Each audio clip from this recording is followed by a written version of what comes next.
if there was not someone there to take that pictures to let the police know, then he might have gotten away. So the suspect, his name is Ryan Routh. I think that's how they're pronouncing it.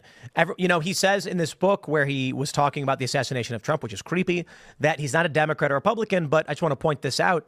Daily Mail says a neighbor described the registered Democrat as unusual and was not shocked to learn that guns were involved. There's a Biden-Harris sticker on what they say is his vehicle.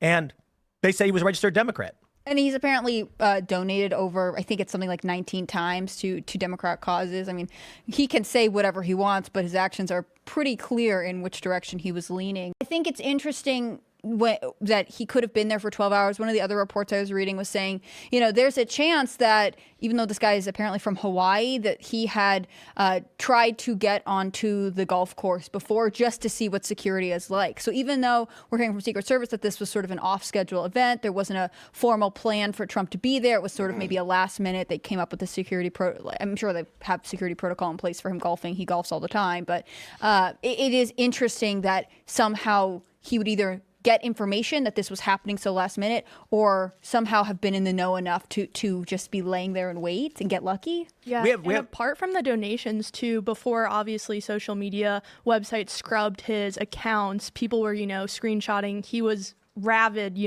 Trump derangement syndrome, supported BLM, the whole 9 yards. So, I mean, this guy was not a conservative by any stretch of the imagination. We do have a quick fact check. Should say, maybe that's not the right way to phrase it, but Destin Kelly in the Super Chat saying it's not an AK, it's an SKS rifle.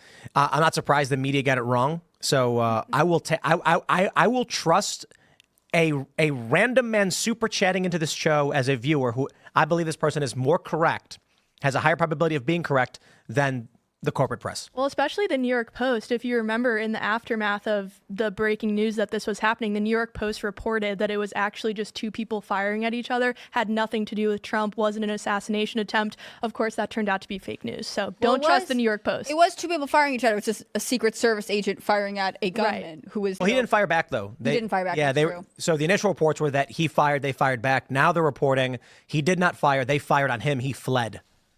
Crazy. Great, yeah.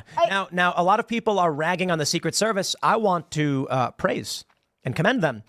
I'm hearing people be like, how did this guy even get close enough to where the president was? Because it's a golf course. There's people all over the place. And he's walking on a private road where people are. The Secret Service scouted ahead in advance. That's what they should be doing. They caught him. They saw him and they opened fire on him.